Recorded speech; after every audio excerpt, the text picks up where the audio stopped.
Bismillahirrahmanirrahim. Assalamualaikum warahmatullahi wabarakatuh. Mitra kaum dangu, alhamdulillahnya tos lami ieu teh carios Mang Sobri nepi ka tunda kitu. Ayeuna teh nincak bade neraskeun encing teh kana bagian kaopat. Nanging ieu teh sateacana hapunten nya. Sabab encing teh ku bisana nepi lami gitu tengah lanjutkan karena ia carita nyata ku kenging uzur gitunya. Jadi teh musimna pancarobana teh nuju kieu, jadi aduh alhamdulillah geuning kabagian gitunya rasa anu tengareunah kana awak teh deh nya. Ku kitu nama urang syukuran deui ayeuna sanajan encan sakitu 100% pulih ge hate mah hayang pisan ngahibur ka sadaya mitra teh. Ku kituna dicobian urang mulai deui dina peuting ayeuna niat bade ngahibur ngalanjutkeun cumarita Mang Sobri dina bagian kaopat. Mangga wilujeng ngadangukeun yuk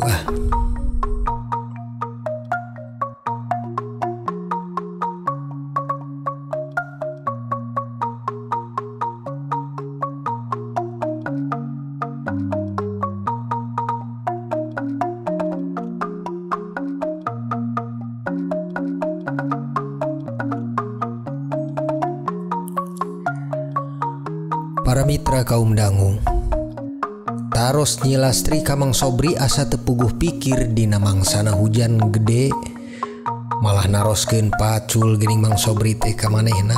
Tapi sanajan kitu Mang Sobri teu ngajawab pisan, malahan langsung wehlos ngaleos ka tempat anu dituduhkeun Nyi Lastri dina ayana pakarang pacul. Teu lami Mang Sobri langsung kaluar bari nanggung pacul dina tak-takna. Sosorot panon papandangna asa teu nolih pisan ka Nyi Lastri para mitra. Ku langsung ngincig ngaleos norobos murubulna turunnya ti hujan anu banget pisan kacida. Ya Allah, naon oge anu jadi pamikir salaki kuring ayeuna mugi sing kaparingan ridho anjeun. Salaku Gusti anu agung, anu leuwih terang kana sadaya karepet hal dina diri masing-masing hambana ya Allah. Pungkasna pokocap batin Nyi Lastri anu saukur tiasa nempo kana arahan salakina nu keur muru lumpat duka bade ka mana para mitra.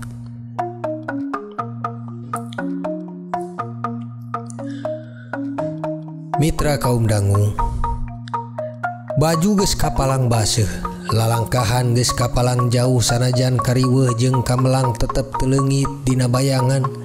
Mang Sobri maksakeun maneh anu teu sanes niat ngajugjug ka arah makam si Toleng.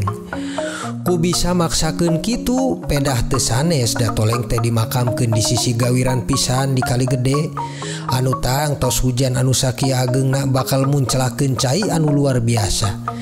Dina selah pikirna aya harepan doa pamugi atuh ulah nepi kapalidkeun kana layon anakna teh. Sanajan percaya teu percaya kiwari Mang Sobri anu tos nepi teh teu pisan katingal wawates kuta pamakaman umum ge anu nunjukeun yen estu pisan bakalna layon si Toleng mah kapalidkeun ku cai anu sakitu santerna para mitra. Aduh Gusti, kunaon atuh kudu wae murag musibah kangge sim kuring teh Gusti atuh. Umuk dosa naon sareng kedah naon atuh kami teh. Nepi asa dipasihan napas kieu-kieu teuing. Ngarasakeun leungit we saeutik tina kasusahan teu pisan ieu mah aduh. Asa ku banget-banget teuing nasib teh. Ya Allah, ujang anjeun teh Toleng anak bapa sing sabar ujang. Ya Gusti, pamilamun geus kudu kieu jalanan nitipkeun kula kana-kana kula sorangan ieu teh nya. Mugi atuh sing aya anu nimukeun kana layon anak sim kuring teh bari kersa anu nimukeun teh kangge ngamakamkeun kana cara umum di tempat pemakaman anu langkung sae Gusti. Perdi hate Mang Sobri harita nu tewasa kantos ningal kayaan anu kuat pisan diduga para mitra. Tapi sanajan kitu sakuat-kuatna hate jelema maklum katiban ku sifat leuleus jeung kurang nya sanajan pangucap mah ngaberebel kecap ikhlas tapi hate masaha nu terang sabab nu panghesena kangge diukur teh ngan saukur sifat jero nu dina hate manusia masing-masing ieu teh para mitra. Ayeuna da geus kanyahoan lapur dumukna keur kula nyalametkeun layon si toleng maduh. Tapi kumaha atuh ieu teh jeung Lastri lamun nepi terang kejadian kieu tang tos batina moal nipis pisan tina rasa sedih atuh. Dipikir mah nyalahan sorangan kenging nasib kawas kieu teh. Nah atuh baheula teh malah ngarasa cukup disakolahkeun SR ku mah sareng bapak teh. Pamikir mah ieu teh nu penting teh bisa maca, tulis, jeung ngitung atanapi jalistung. Bakal manjang dahareun keur ke kahirupan tapi buktosna geuning salah gede Gusti. Nah atuh kudu jadi garong wae suganya hirup di kota susah-susah tinggi mah. Jolna pikir kotor nu katoreh ku jongjona setan ngagoda dina batin Mang Sobri dupina para mitra. Anu keur kenging kasisit hirup ayeuna teh maklum caraning setan sok ngagoda ku pinuh nafsu atanapi ku pinuh rasa ulah deui ka golongan hideung anu keur poe ku caangna ilmu agama. Sanajan jelema pinuh ku ilmu agama ustad kiai kasebatkeunana ge setan mah teu weleh-eleh cara keur ngagogodana. Anging ka jelema anu kasipatan ku sifat ngancikna kuat iman sinareng takwa dina batinna. Aduh, pikiran teh malah ngalantur ka ditu dieu atuh ieu mah.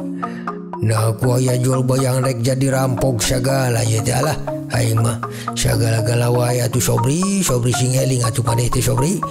Pok sadarna Mang Sobri sorangan para mitra. Bari harita mangakapruk-keprukun heulu manehna asa pusing ku kalibut pikiran kotor harita teh. Ya Gusti, abdi mah da teu leuwih saukur jelema biasa anu puguh pinuh pisan ku kasalahan, kakurangan jeung sagala-gala. Nanging atuh saeutik we cobi kuring teh dipasian aya leuwihna kangge kuring ngabantun awak sareng nanggung jawaban kana pamajikan dina nafkah ieu teh Gusti. Sabab da bade muntang-muntang ka saha ieu teh bade minta tulung-tulung ka saha lamun lain ka Allah mah atuh salaku pangeran abdi. Tadi dia hakikatna urang mah mujana ka Allah teh. Sabab pangeran urang mah leuwih tina sagala-galana. Allahu Akbar, Allah mah leuwih agung. Abdi pokona mah muntang kana sadaya perdih di dieu teh ka Allah ya Allah. Da sabab anjeun mah gaduh sifat anu kawasa tina sagala-galana. Susulna gunaman Mang Sobri harita anu masih kene cicing di tepian sundulan cai di jalanan kunyawang dina alaman pakuburan kota anu geus kakeum rata para mitra.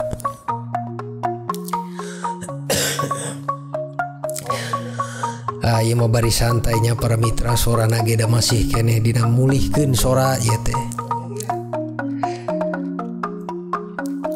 Nyantos atulah kedahna kieu wayahna kasep toleng anak bapa. Ku bapa di kantun mulang bade masihan terang ka indung maneh. Sabab kumaha onam oge indung maneh kudu terangeun supados ulah aya salah sangki dina akhir engkena duka ka bapa atanapi ka batur. Pait sanajan kekeut pasti ku bapa sareng emak bakal maksakeun diteuleun deui dina narima nasib anu geus kieu kuduna ieu teh toleng. Doa bapa kangge ujang. Pamugi atuh toleng teh layuna sing aya anu dimukeun kalian tiasa dimakamkeun anu ku leuwih hade sacara jeung kaumuman kuduna nya jang. Ku menangkeun tempat oge anu salayakna. Kitu weh pangancer doa ti bapa mah. Mugia we atuh kaijabah ieu teh ya Allah. Pamenta kuring teh. Pungkasna Mang Sobri ku ngakhiran doa bari mulai ngalangkahkeun ka arah balik. Tur paculna angger dicangkol kana tak-takna. Panona ceurik pacampur cai awakna ngagibrig nahan ka nyeri batin anu teu kira-kira.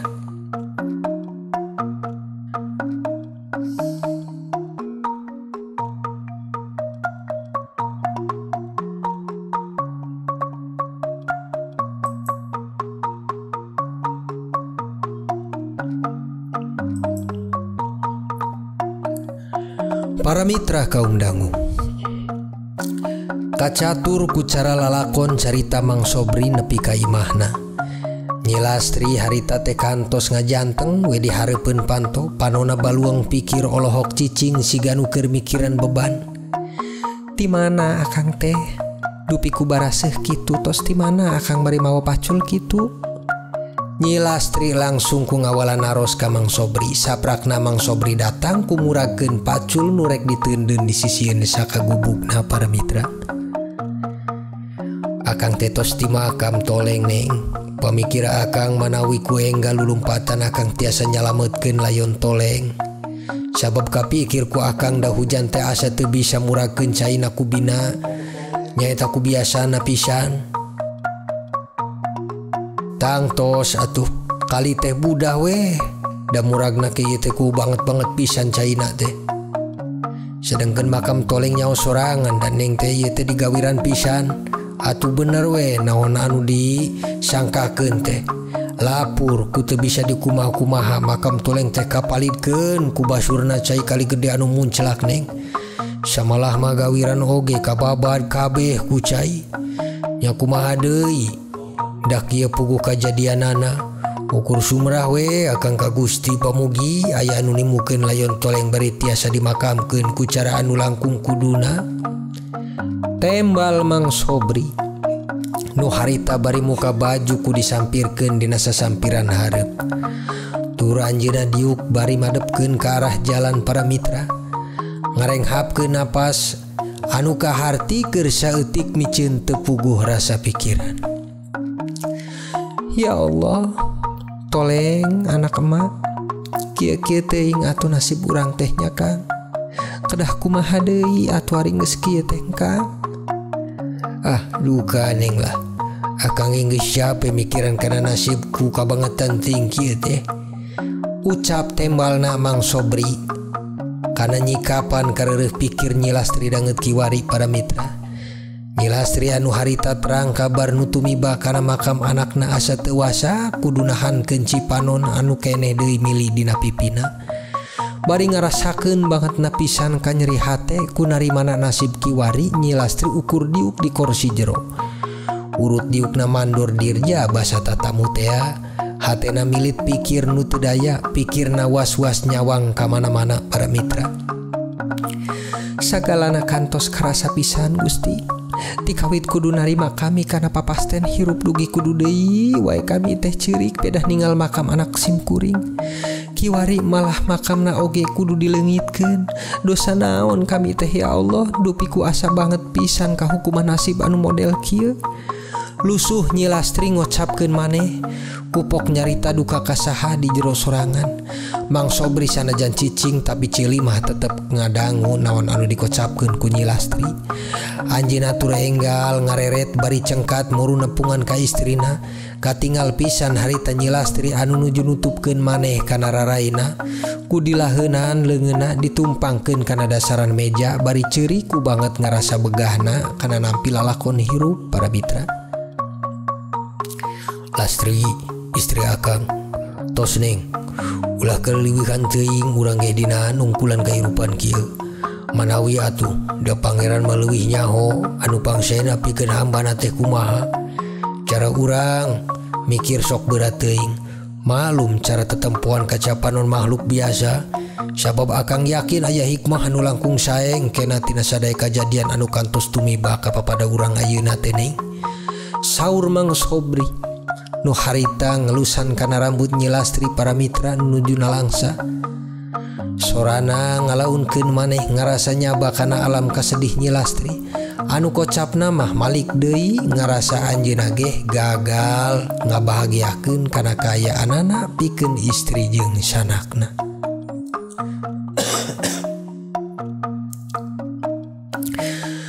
Duka ieu teh bade nyarios naon deui Kang? Lastri asa teu kiat nandangan lara kana cocobi ieu. Kahoyong Lastri ge dasarua maklum cara ngaran manusia. Hoyong pisan ku bisa hirup bagja pinuh ku sagala-gala. Nanging nyebatkeun mah atuh geuning.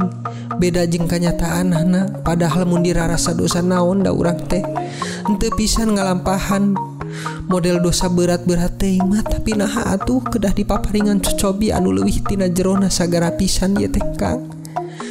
Tembal Nyi Lastri para mitra nu harita cengkat madepkeun rarai ka Mang Sobri nu pinuh pisan ku baseuhna Cipanon dina pipina.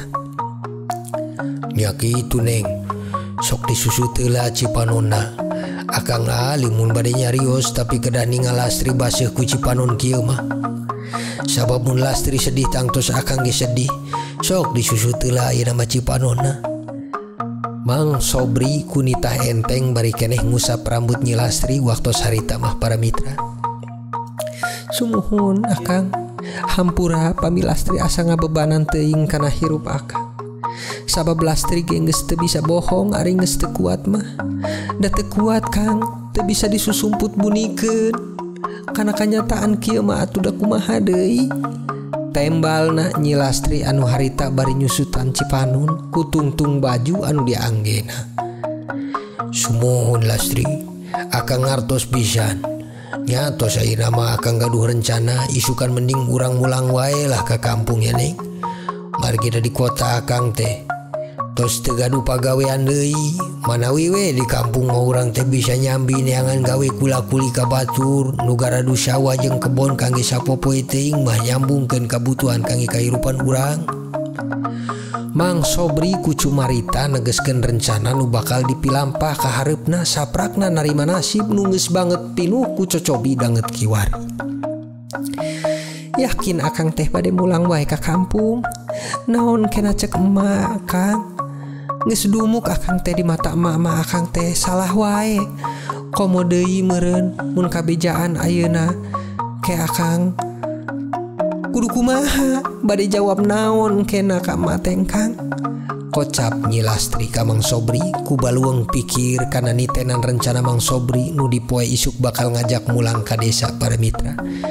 Sabab pedah kituna dicaritakeun yen Masar Bini salaku indungna Nyi Lastri mah banget pisan embung gaduh minantu modeleun Mang Sobri. Kahiji pedah katuturan jelma miskin nu katajen kahirupanana ge bakal saukur mawa sangsara kangge Nyi Lastri. Nya Akang oge tangtosna duka bade jawab naon engke ka mate Neng. Manawi da piraku atuh Akang rek ngarampok ngadon keur nyambung hirup di dieu teuing mah. Tembalna bari sariweuh panon melong kacucuran hujan anu geus murai rek raat teh para mitra. Ih, nanaonan ari Akang sagala pake rek jadi rampok. Geuleuh pisan ngomong teh ka mana karep ah. Sewot Nyi Lastri ku nembalan ucap Mang Sobri harita para mitra. Tah kitu wal mungkin atuh Akang oge rek maksakeun cicing di kota mun geus dumuk kieu kayaanana Neng. Manta ku kituna Akang tetep bakal ngajak Neng mulang ka kampung isukan mah. Aya duit tadi pake we nya. Wayana urang pake heula keur ongkos lah. Sesana urang gunakeun kangge modal sugan leutikan ke Akang bisa dagang naon di ditu lah. Sugan dagang es, dagang gorengan naon we engke di ditu. Udang neneangan lah gagawean keur dagangeun. Pungkas Mang Sobri ku deui nembalan ka Nyi Lastri dina carita kiwari para mitra.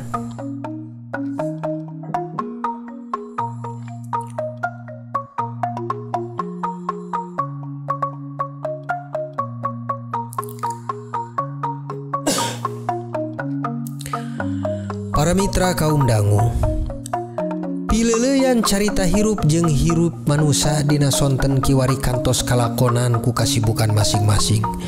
Kitu oge ka Mang Sobri sareng Nyi Lastri anu geus ngayakinan poe isuk anjeunna bakal mulang ka desa. Ngarasa napas kahirupan asaning beuki ngadempet ka modeleun jalmi anu sarua jeung nasib Mang Sobri. Dupi kapaksa kumaha deui oge ngelehan maneh nu kudu mungkaskeun lalakon hirup di alam kota keur ngagua rezeki. Sonten kiwari Nyi Lastri nuju ngalilitkeun sagala barang anu bakal dibantun mulang ka kampung. Nyaeta ditalitikeun hiji-hijina tina sagala model acuk jeung barang pecah belingna dipilihan. Pamikirna sanajan barang teh teu sapira hargana tapi keur Nyi Lastri jeung Mang Sobri teuing mah banget hese kangge meuli nageh para mitra. Kitu deui ka Mang Sobri. Anjeunna nuju sibuk oge di luaran meresan sagunukeun sesa besi potongan keur basa masih digawe ngawangun gedung di kota. Sok sakapeung longlai mulang ka imah teh sesa besi teh dikarumpulkeun ku manehna. Pamikirna hatur lumayan keur nambih-nambih ongkos engke mun dijual ka tukang rongsok. Lastri, waena ditinggal heula ku akang. Ya bade ngilokeun beusi heula ka Pak Haji Wanda ya di Garia Raya ya lumayan lah kangge nambihan ongkos engke isukan teuing malah. Saur Mang Sobri ku bebeja ka Nyi Lastri.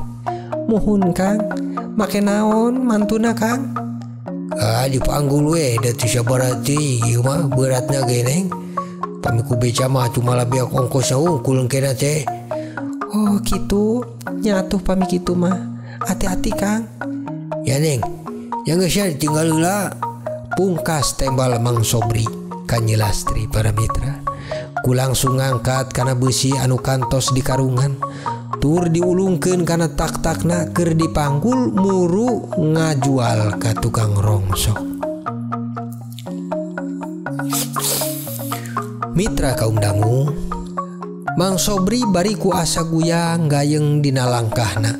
Maklum da maksakeun teuing kana mawa beratna beusi anu ditanggung keur dikilok ka Pak Haji Wanda salaku banda rongsok di Garia Raya. Anu akhirna Mang Sobri teh nepi pas pisan masih aya nu ngilokeun. Telobata ros sabab da geus biasa Mang Sobri mah ngilokeun barang rongsok di dinya mah para mitra. Langsung we Mang Sobri teh nyapa ti heula ka Pak Haji Wanda anu keur ngitungan duit harita mah Pak Haji na teh. Assalamualaikum Pak Haji. Aduh dupina nuju sibuk teh Pak Haji teh. Mang Sobri ku ti heula nyapa keur basa-basina. Pak Haji ge tur ngareret ka Mang Sobri bari kupok nembalan Mang Sobri.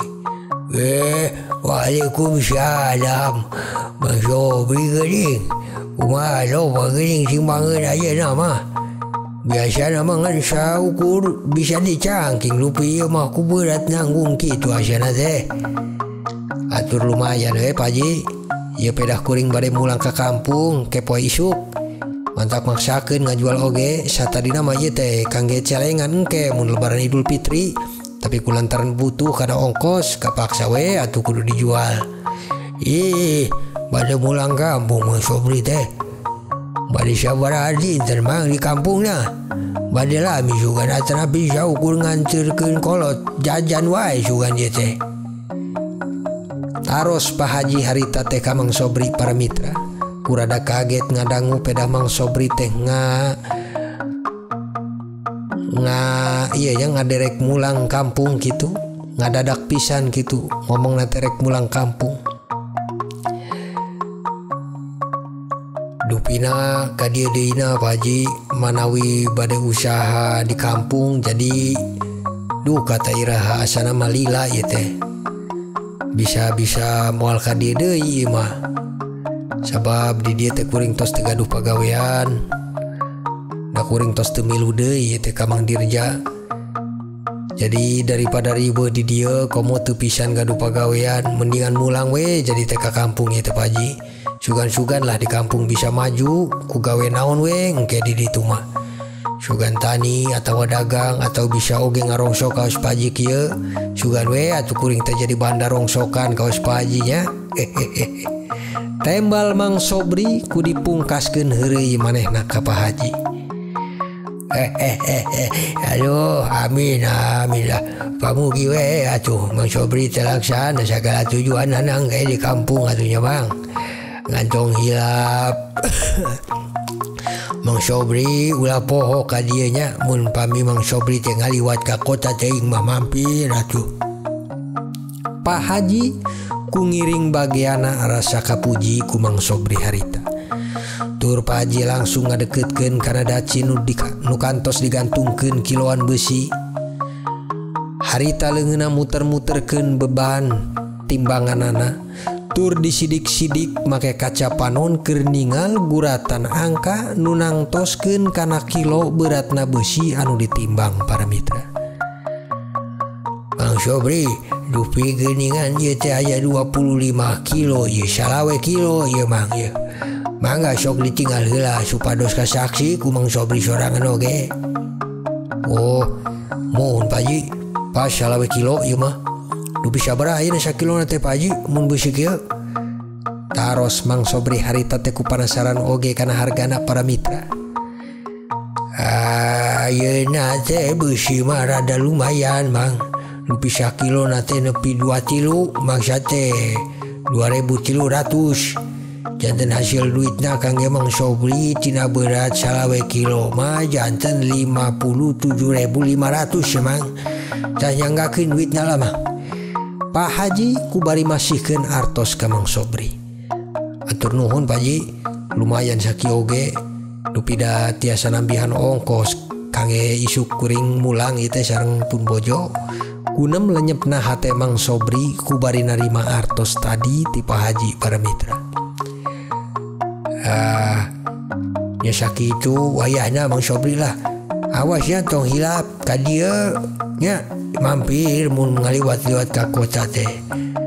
Mohon atuh Pak Haji insyaallah. Nya ari tos kitu mah Pak Haji kuring bade pamit wae. Dupi lumayan da leumpang oge ieu teh. Mun lami-lami di dieu bisa kaburu magrib engkena. Mangga Pak Haji. Wassalamualaikum ah. Mangga Mang Sobri. Waalaikumsalam. Tembal pungkas jawab Pak Haji Wanda harita ka Mang Sobri para mitra. Nu akhirna Mang Sobri teh ngaloyong mulang bari mantun karung urut ngawadahan besi jeung nampi duit 57.500 tina ladang timbangan besi tadi di Pak Haji Wanda. Neng Nong ieu teh para mitra. Carita teh kedah kapegat deh ku Neng Nongnya. Hampura ieu teh. Hampura anu diteda. Pilih dina dongeng ayeuna teh kirang raos atanapi kirang sedep. Maklum kaya encingna teh nuju masih kurang pit, tapi ieu teh maksakeun hoyong pisan ngahibur ka para mitra. Pamugi urang sing tiasa nyambung deui kalawan tiasa namatkeun kana ieu caritanya. Sakitu tisim kuring sapunyere pegat simpai paturai patepang deui antosan bagian kalimananya. Wassalamualaikum warahmatullahi wabarakatuh.